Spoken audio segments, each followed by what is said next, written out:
conductor and you sit inside the train, you're not communicating with no one, so you're not judging. Exactly. But what I'm saying is that when you work in when you're doing interactions with people, you might have a certain connection with a certain person, and you feel as though I can trust them, I feel comfortable around this person. Then this person right here, you don't like them because of certain things they do, but you realize that when you deal with people all the time, the person that you like tends to stab you in the back, as the person that you didn't dislike who actually had your back. But we're dealing with different personalities and different natures. You feel what I'm saying? Yes. When once that happens to you, right? Yes. You become experienced. This is why when you become a mother or a father, you tell your son and daughter, I don't like him. Because you recognize the personality. You recognize the mentality and the patterns that this person is doing. You feel me? Then you say, well, I've been there, and I know that this guy's going to sweet talk you out of your drawers. You hear me? Don't fall for a pretty face just because he's cute. Or don't fall for her because she got a nice body. You hear me? Because you've been there, and you've been on the receiving. Some women have, some men have been on the receiving end, or you see people that you were close to that happened to it, or relatives, and you saw from experience what happened. So you be trying to tell the next generation, this is what's going to happen to you. But 9 out of 10, they don't listen because they say, I'm going to do what I want to do. They feel as though they're smarter than you, even though they think, because they know how to download certain apps off of Facebook and do this on the computer and the PlayStation. They feel I'm smarter than you, mama. You don't know nothing about this, but you know about life. Then when it happens to them, and you be like, you were right. But you still take them back because you love them. I told you. Don't say I didn't tell you so, right? But then by the time it happens, they already got the baby. Or the brother's already in jail because of the consequences of the actions. This is the same thing with Pt.3, because we have done so many things over millions of years or thousands of years. We able to do the do's and don'ts. And what happened is we passed that down from generation to generation. Now that we're in the wilderness of North America, it has been cut off, and this is why they were able to transform us into gods, into black devils. Because we're practicing a wicked culture that has nothing to do with our natural nature. You know what I'm saying? So now that your ancestors are actually on the other side, they're saying, look, I'm gonna help you because you're up against a beast. These guys don't play fair. So I'm gonna do what I can do to help you, but I got to get you to communicate or at least feel the inspiration that's coming from me. Where you're able to feel the spiritual powers, where you say, you know what, it's sometimes something tell you like, don't do it, and you be like, I don't know, and you just feel it's something that stops you. This is them working, but it's so hard for them to work them because you're so implanted into the culture sometimes. It's hard for them to reach you emotionally, to affect you, to inspire you to do something else because you can't communicate with them because you're speaking in another tone that they're not vibrating on. So they're on a different frequency. But sometimes they're able to reach through and sometimes they're able to touch you emotionally or spiritually where you're able to do certain things and you realize, oh, praise the Lord, and you give the credit to someone else, not knowing that these are your ancestors working and not this spook God that you call Yahweh, Allah, or God, or Jehovah, or Jesus. You feel what I'm saying? So did that answer your question? Yes, thank you. Any other questions?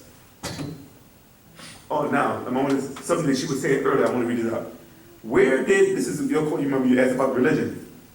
In one book called Extraterrestrial and Creation, our master teacher, Pt.3 broke down on page 122. Where did religion come from? Religion started out as a simple community discipline given to you by the Anunnaki, biblically known as the Elohim, who claimed to you as their children. That's in Genesis 1:26. However, the gargoyles, or malicious beings, malevolent beings, reptilians, founded institutionalized religion here on Earth. They telepathically inspire certain individuals to introduce from the Torah a code of law. They organized these religions to control the masses for thousands of years. You see, it was originally the Torah, then came the New Testament, and then the Quran, each getting further and further away from truth and what was originally written. Then once the spell of Kingu, also called the spell of Leviathan. You know what I'm saying? The text was manipulated and used to help enforce this spell, which had you spellbound. These code of laws led to racism, Zionism, war, and death. These reptilians telepathically communicated the scriptures, generally referred to as divine inspirations, and are responsible for the 13th self-appointed disciple Paul's additions and fabrications. They are the ones that gave you the Jesus interpretation.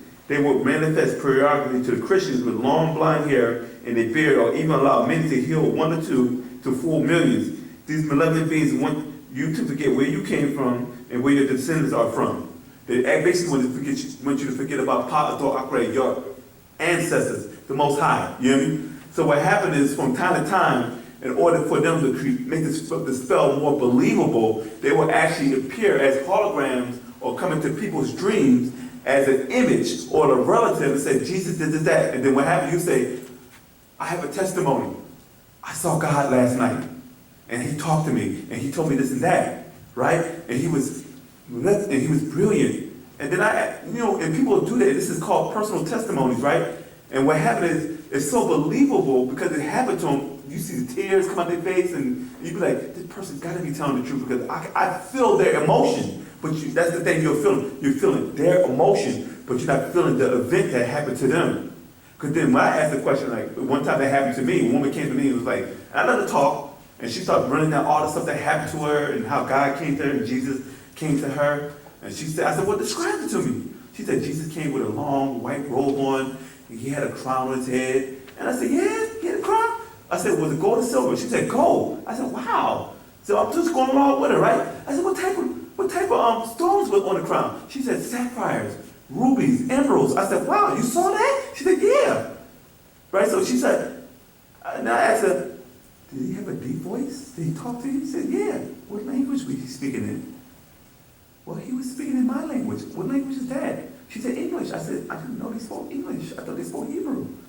I said, did he have a raspy voice? A high-pitched voice? Did he see? What's the, I mean, by being a male, what's the tones? Alto, tenor, baritone, and bass. Which tone did he actually speak in? Was it a deep voice? Was it high pitch? Was it smooth? I don't really remember that. I said, well, how about his complexion? You say you saw him with a robe on. Did he have arms and legs? I said, yeah. I said, he had a crown on his head? Yeah. What type of hair texture did he have? Oh, I couldn't see that. I said, what about his complexion? Was he brown-skinned, Caucasian, Oriental? You know, I don't remember that. Then how do you remember what color his robe was, what color was the crown, and you actually described to me each jewel that was on the crown, but you can't remember the face? This is what happens. People have been watching Jesus Christ Superstar too long, you know what I mean? Or The Passion of Christ, and I'd be like, I think you watched a good movie. You hear me? But you know, this is what happens. These beings are able to come into people and inspire them. Just like another question. How can you say that the Bible is not sacred? Let me explain. The first part of the Bible, which is the Torah, was put together and reconstructed with plagiarized texts with parts of the Enuma Elish and the Gilgamesh epics by Talmudists. These are ancient Sumerian books, folks. You can go online or go to the library where the libraries are buried and look up these two books.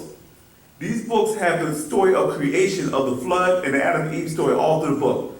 This is thousands of years before there was a Moses and Abraham and Adam and Eve. These books are so old they predate almost the pyramids, you hear me?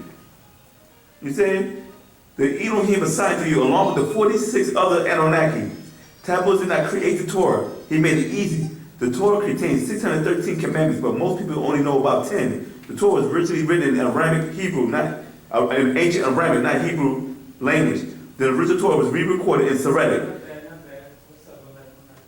The Assyric language, which is also Babylonian, this is also similar to what the Nicene Council in 325 AD did. They brought on the birth of Christianity. William Tyndale, also known as William Shakespeare, put forth his copy of the Bible in 1526 AD. King James had Shakespeare copy the Tyndale version of the Bible and put it out in 1611, calling it the King James Version or Revised Bible. By doing this, they lost the layman of Europe, bringing Europe to a savage state, though the William Tyndale version of the Bible, which was being called the Revised Version of King James Version, was again revised in 1881 and 1885. So these guys have been revising these. This is what they say, a copy. These are not the original translations. These are all copies. And with copies off of copies off of copies. So right now in 2013, you're reading almost 14 different versions of plagiarism that went through stages. You're not getting from a straight Hebrew to English. You're getting a Babylonian text that's been translated into Aramaic. Then you got the Arabic text that been translated into Hebrew. Then you got the Hebrew text that been translated into Latin, to the Greek Septuagint, into Greek, into Old English, Middle English, Modern English. Then you got different versions that being updated. So you're not even getting the essence of these scriptures because they've been watered down so bad. This is why you have so many different break or offsprings or offshoots of different Christianity churches because they all have their own interpretation of what they're reading because it's not clear. So people say, well, I'll just let the Holy Ghost explain it to me. But you can't read Hebrew, but you speak in tongues. Yeah. I just want to know where human beings come from. Which human beings are you talking about? People in Africa, where do we come from? With that, I'm going to pass the mic to my brother. Sermita Sihite Kaut.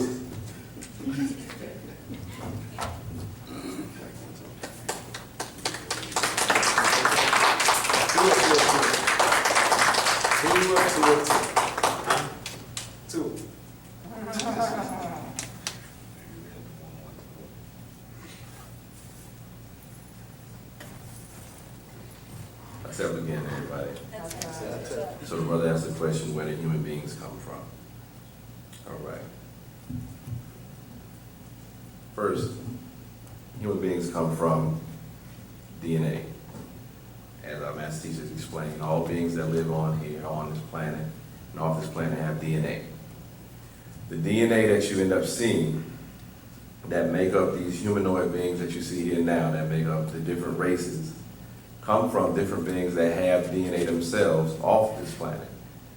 Case in point, if you follow the Bible and you talk about Nephilim in Genesis, where it's talking about these beings that came down to this planet and then they saw the daughters of Adam on the planet, and they decided that, they saw them and they were good at what they did. They took of them and then they chose them and then they made wives of them and then they made children themselves. Meaning that the DNA that they had, I'm sorry, go ahead.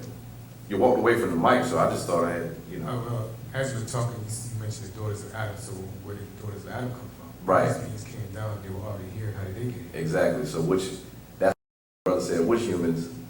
I thought you were just going on what I already know you to know. I don't know nothing, I'm asking a question. Yeah, I don't know anything either. I just do my best. All right, good to go. Okay.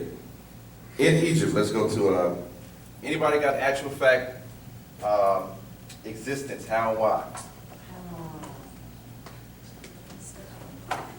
It's actual fact number 36. Actual fact number 36. If you don't have it, it's definitely going to be one to get, so that it will help to clear a lot of these things up. But human beings on this planet come from their mothers and fathers outside of this planet who have the DNA which makes them who and what they are. So when you end up hearing a story in Egypt talking about how, and what they'll call us, Europeans will say, oh, this is mythology. When you start talking about how Atum had the kadab, or his phallus, his penis, and he took that particular penis, and from it, he generated, from his own DNA and sent that out, right? Or it says that he was able to, from that point, he spit out that seed, and then that seed ended up making what ended up being beings. What that talks about is what you end up having today's scientists talking about the Big Bang. But that panspermia that came about is talking about there being DNA that was found on this particular meteor that came to the planet, right? That DNA actually was sent by way of our ancestors known as the Natharu. When you find, what is it, Hebrew 5201?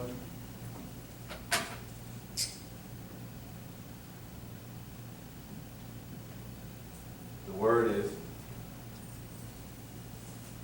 Natar. And when you find what its meaning means, it means to watch or to oversee. And as we're taught, our ancestors are the overseers. So they are the ones who are the seeders of life on this planet, along with other beings from other star constellations, like we mentioned earlier, talking about in Job where it talks about Orion, it talks about Arcturus, it talks about Pleiades. You have different humanoid beings who are already existing in their different places.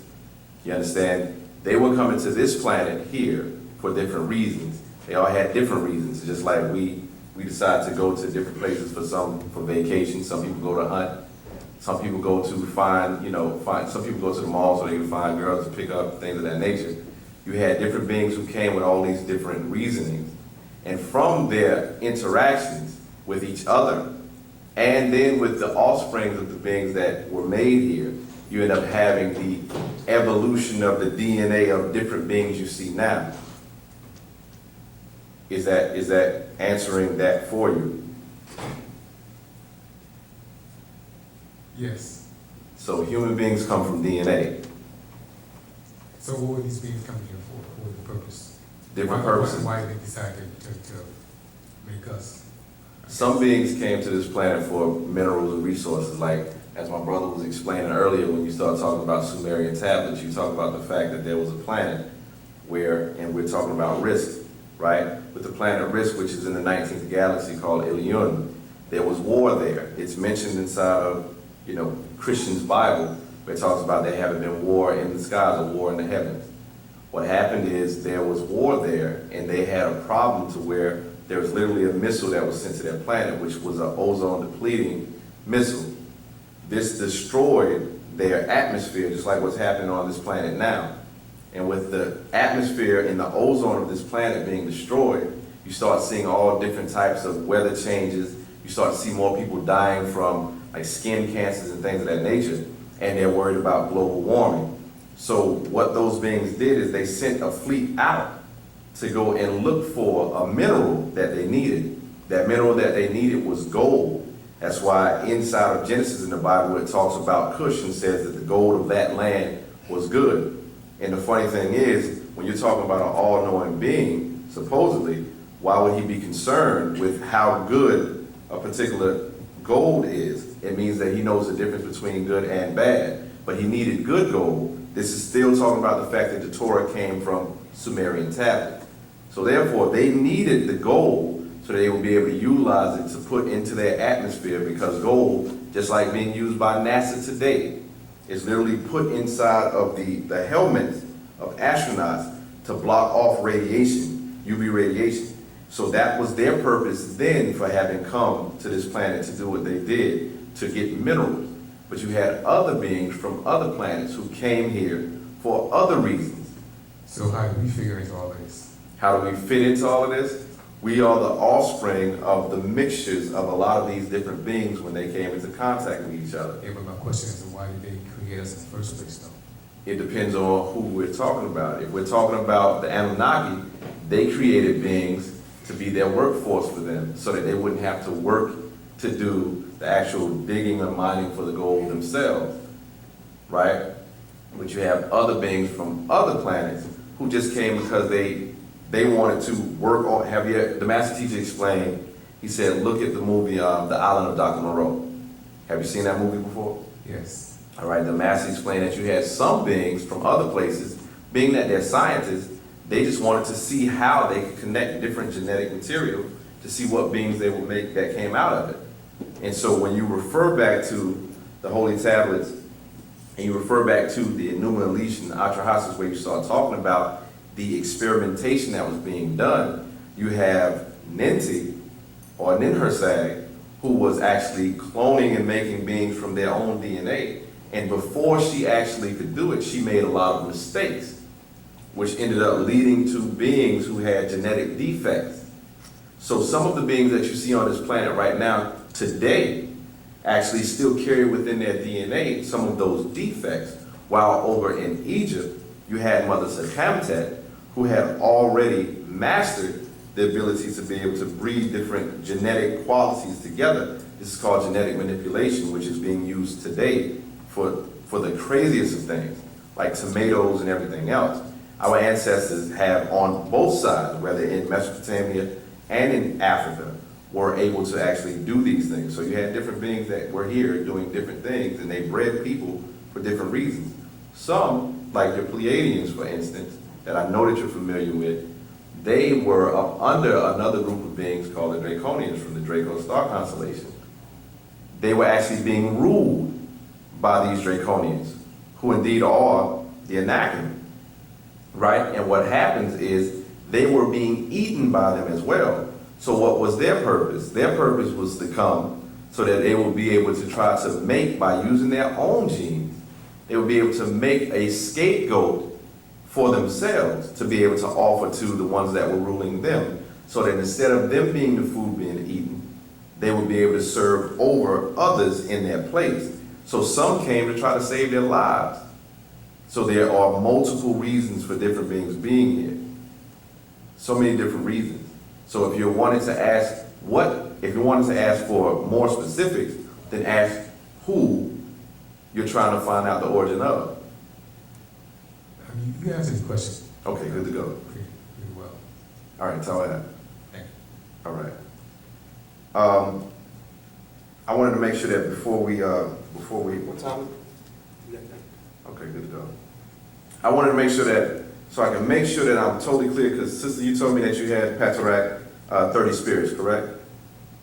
Young sister, I'm sorry, I don't know your name, I'm sorry. Cheyenne. Cheyenne. All right, you said that you had 30 spirits, because I wanted to make sure that everything is clear, not just for you, it was your question, you know, but as the sister expressed, she wanted to make sure that things were clear. I want to make sure that I show Pt.3 30 spirits as it goes into more detail, you know, so that we can get clarity like you were asking for. All right, starting at verse 32. It says, your inner ancestors will protect you once you open up to them and speak with those good in your DNA, who have transformed from Jasad, flesh, and Damam, blood, to Ka, spirit, and Akak, ether.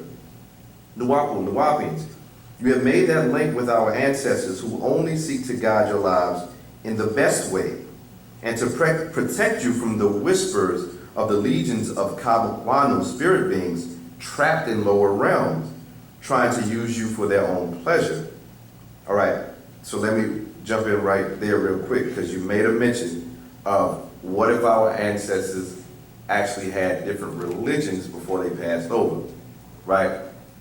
The thing about it is this: the religions that they were believing in at the time were religions that was giving them the promise of this great afterlife, right? The religions that we have that are institutionalized towards us now is really only giving us this pie in the sky when you die promise. That's what Christianity teaches, that's what Judaism teaches, that's what Islam teaches. So what's happened is, once they're on the other side of the when you die, the religion is already gone. Because now they are spirit beings who still exist. Your flesh is the only part of you which dies. Just like when we talk about energy, can energy be destroyed? Energy cannot be destroyed. It can only be transformed. So what's happening is that flesh part of that person, right, may have died, but they're not over. You understand? Just like right now, you work for MARTA, do you drive buses, you drive trains, which one you do? Both. Good, cool. So we got diversity in that. All right, that train, right, it has all the mechanisms in it needed in order to be able to operate, correct? But without you as a conductor of it, right, it does not move, correct? Unless they got the autopilot from somebody else running it on a machine, which is still taking another person to run it, or personality to run it, right? Okay, so your physical body is like that train or bus. It's a vehicle for you to experience this realm of existence, this physical realm of existence, correct? Your mind cannot be quantified by any of the tools that they have in this day and time to be able to find where your mind is. They don't know the weight of your mind. They know the weight of your brain, but they don't know the weight of your mind. They don't know the weight of your spirit. They don't have an understanding of what the soul is, right? But you know just the fact that you have the ability to be conscious. You have a consciousness. You have a mentality. You have a mind, right? that part of you does not die. Because the physical body, we ask the question, what is living? The master teacher explains to us that living is a burning, right? It's just like you have a normally constant temperature within your body at about 98.67 degrees, right? And what happens is you're taking in oxygen, right? As you're taking in this oxygen, you breathe out carbon monoxide, right? Which is the same thing that happens with this. It subsists on oxygen, right? And from whatever it's burning, it gives off carbon, right? So therefore, that goes to show you that there is a burning that's happening with you because you're taking in the oxygen, you're consuming it. All of your blood cells are actually consuming it. They need certain levels of oxygen to burn, right? And then when you breathe out, that symbiotic relationship that you have with the trees shows up then. To where now they're giving you what you need, you're giving them what they need. That's nature. You're operating in your natural nature now. Now you are giving nature what it needs, and it's giving you what you need as a part of it because you are on this particular realm, right? Once that physical body dies, though, you still have the spirit being, you still have that soul, and it all exists within that mental bowl, right? So what happens is this. While we're here, you exist in the spiritual realm as well as in the physical. You understand? Right now, the fact that you're able to think, right, is not just because you have a brain, but because you have a mind to operate that. Are we clear with that? Like I explained to the brother earlier, like you know you exist. And just in that moment that you know that you exist, that splits you down the middle into two beings. Because you have the awareness that the you physical body exists. So there's the conscious being of you, which knows that you exist. So now there you are in two places at the same time already. All right? So when we start talking about our ancestors who are connected to us by way of our morphogenetic field, or connected to us by way of our DNA coding, because it's like a computer. Your DNA is set up in binary code. Right? So what happens is because they have the same coding as you, right? That means they can send messages to you just as you can send messages to them. Because everything that manifests on the physical manifests from spiritual reality. So that's why we talk about the ethers and the vibratory frequencies that everything manifests on. It has to have a counterpart, just like in order for there to be matter, in order for it to balance out, it has to also have antimatter. You see? So, those beings still exist. And just like they can be fed on by lower force beings while they're here in this physical and their spirit self is being fed on, some of your ancestors who may have died, right? And when they died, they may have had desires that they wanted to have to, that a desire is like, it's like attraction or magnetism, right? They're really one and the same. One's mental can actually keep them stuck in a physical place. That's why you end up hearing a lot of people saying how they were walking or they were driving past a graveyard and they saw someone out there, right? That wasn't a physical being, but it was like an apparition or what have you. You have a lot of people who aren't willing to let go of this once they get over. So then what happens is they end up being fed on by lower force beings. And what is our job once we come into acknowledgement? Because they aren't judged for what they did not know. You understand? They can't be judged for what they did not know. But now that we're in this position, as our master teacher has explained, it becomes our job to actually save or be the saviors of our family line for those who are trapped by lower force beings right now. So some of them will be here. And because they're being fed on by lower force beings, they will exist as personal demons for us. Literally, because those spirits or those personalities within us are guides.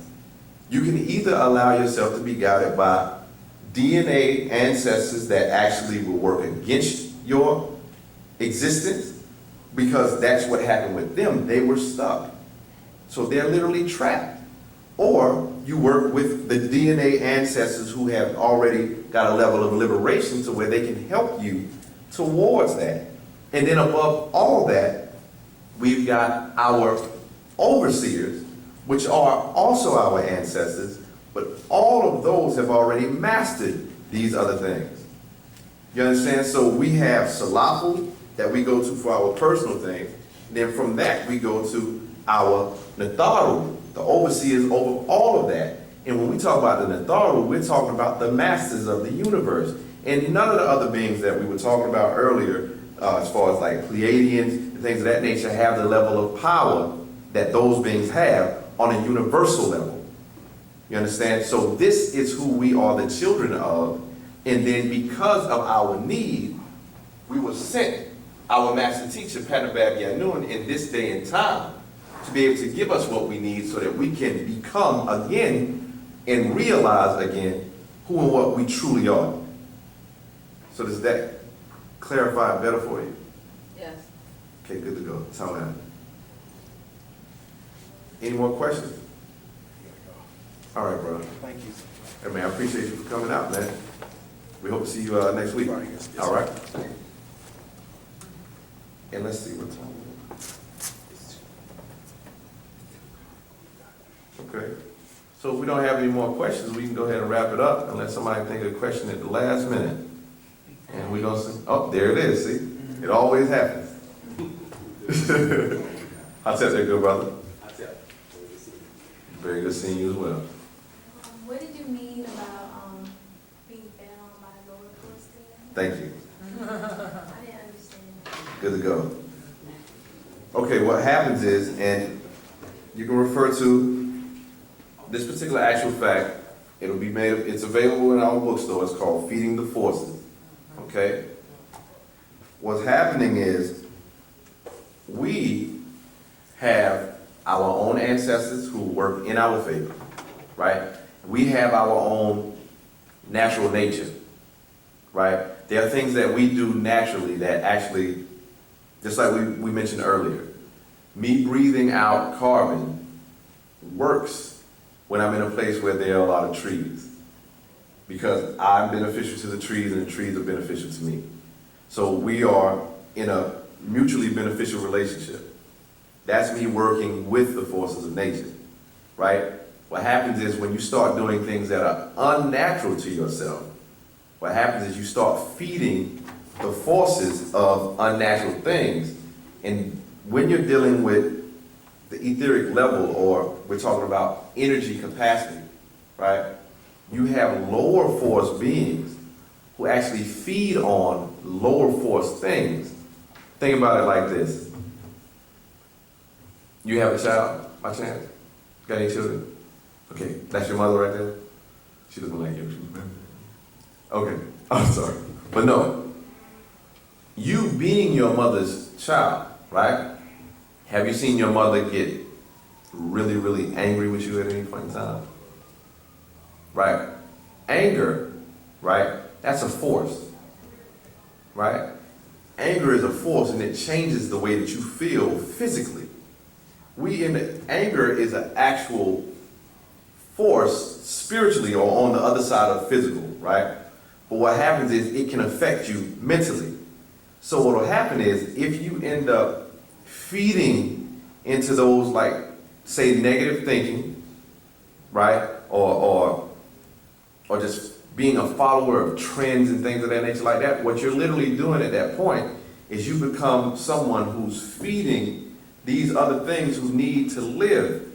Because as animists, we understand that everything manifests from the spiritual, from the other side of physical, right? But everything is not equally powerful on those sides. You have things that are lower, so that means they need lower force things. Like some beings need anger in order to exist. So therefore the beings who need anger are always looking to try to make, they're that third party that's always trying to cause chaos and confusion. Like right now, here's a good one. The Trayvon Martin situation that happened, right?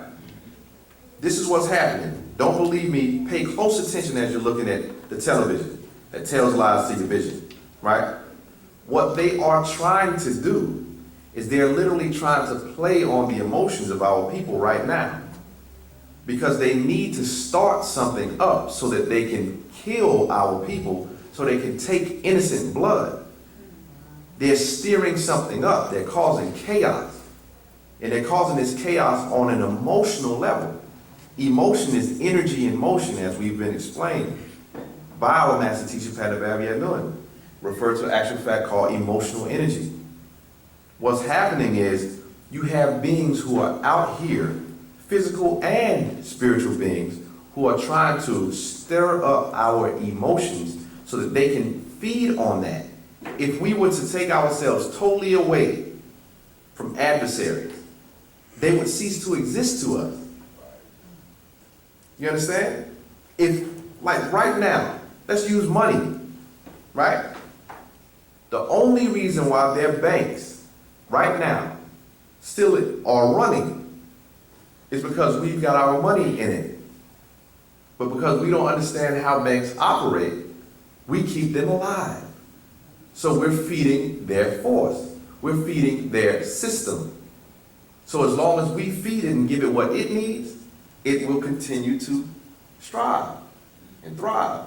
So on a spiritual side of things, with the way that we think, religiously, with blind faith, like without reasoning, right? We're feeding their forces and it works against us, right? When we don't think about what we eat and how it affects our bodies, like we turn around and we watch the movie Soul Food and Big Mama dies from diabetes and heart attack and everything else, but then like they showed on Boondocks how they end up making a whole big soul food table with all the food that has literally killed our people for years and years. That's feeding their force of death, because we are not even consciously looking and saying, we don't need to eat this because this right here works against us.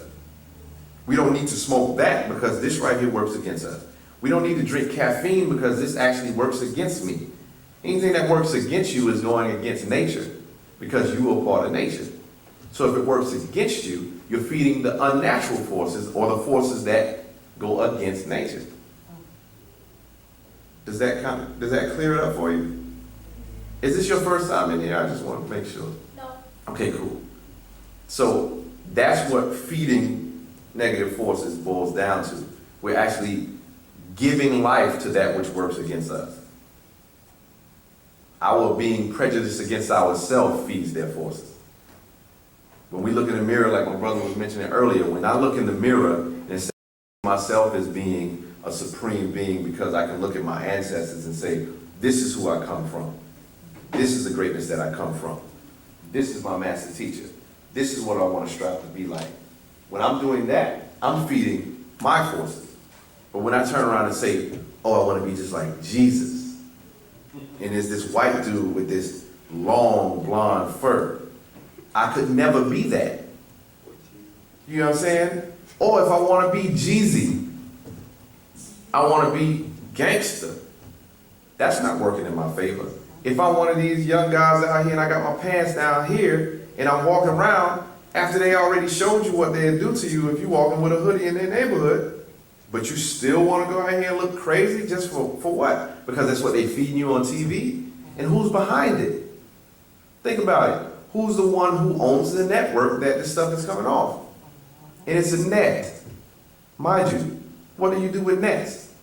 Catch stuff. You catch stuff, and that's how the net works. You understand? So what's happening is they are trying to bait our children. They're trying to bait us. This is all media. Media comes from the word medi, which means middle. So it's what stands in the middle of us and the truth of the matter. So the reality is, here we are with Pt.3, which is Pt.3. Pt.3 is the truth. Pt.3 incarnated in this day and time to give us the truth, our truth. So here we are, being able to regain the truth of who and what we are, and then operate as who we are truly. And if we do things that work against that, we'll be feeding others' forces, which means we'll be working against ourselves.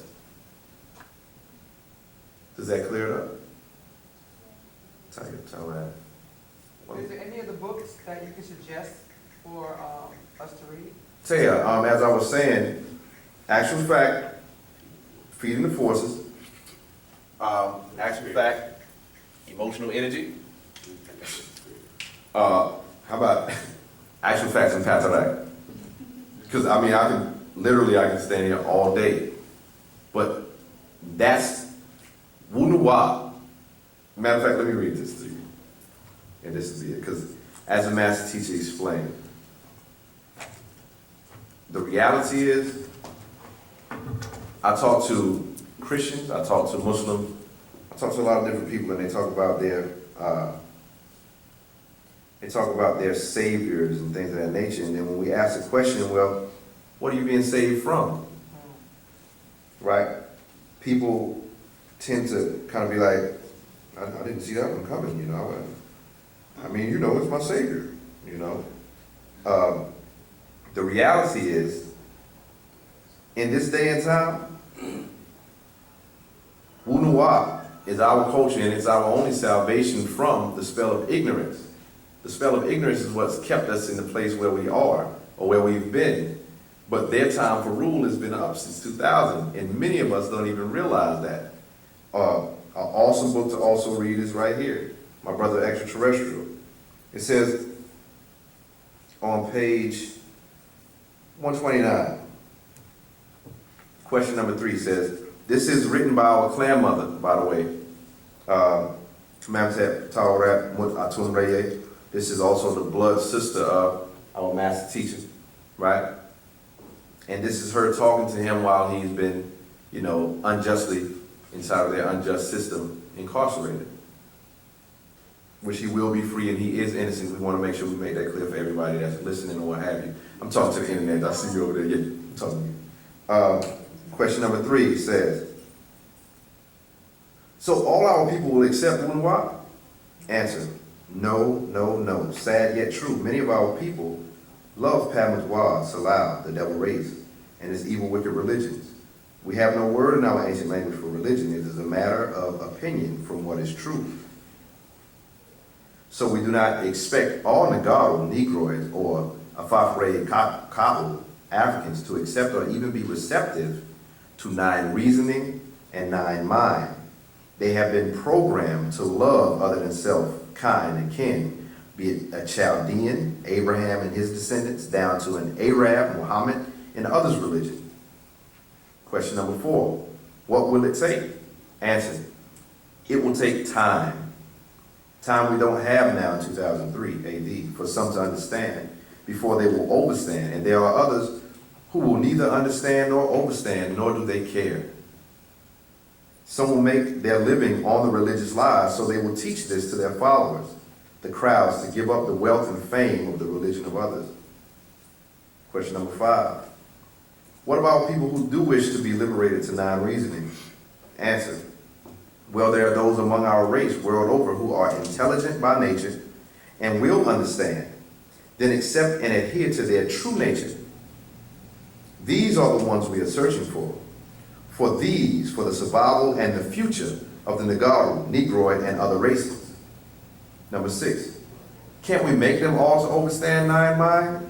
Answer, no one can make another intelligent. A person must be born intelligent, and the intelligent among our race and others are the only ones who can help save self and kind. Question number 7, how do we reach or find these who are intelligent by nature? Answer, they will find their way to Wu-Nuwaup. Once those who receive it get out and spread it without fear, go and teach it to any and all. Question number 8, this is the way to liberate people? Answer, sorry, no one can liberate a person. A person must liberate self by understanding and accepting, then following liberation reasoning, as you read in what I have finally been able to teach. So, the reality of it is, anything authored by our master teacher, Pt.3, in this day and time, especially for where we are at this point, being the actual facts, being Pt.3, being the book by our clan mother, my brother the Extraterrestrial, these are all great tools to help you be able to tune into our own frequency from our own ancestors as we're receiving the message coming from the receiver who's transmitting it to us in this day in time, so that we'll be able to receive the messages from our ancestors with no interruption, no distraction, as we take our minds back. Because as he's explained, we've literally been out of our minds. So now it's time for us to take our minds back. And with that, we'll go ahead and end tonight's class. Ty will have everybody coming out.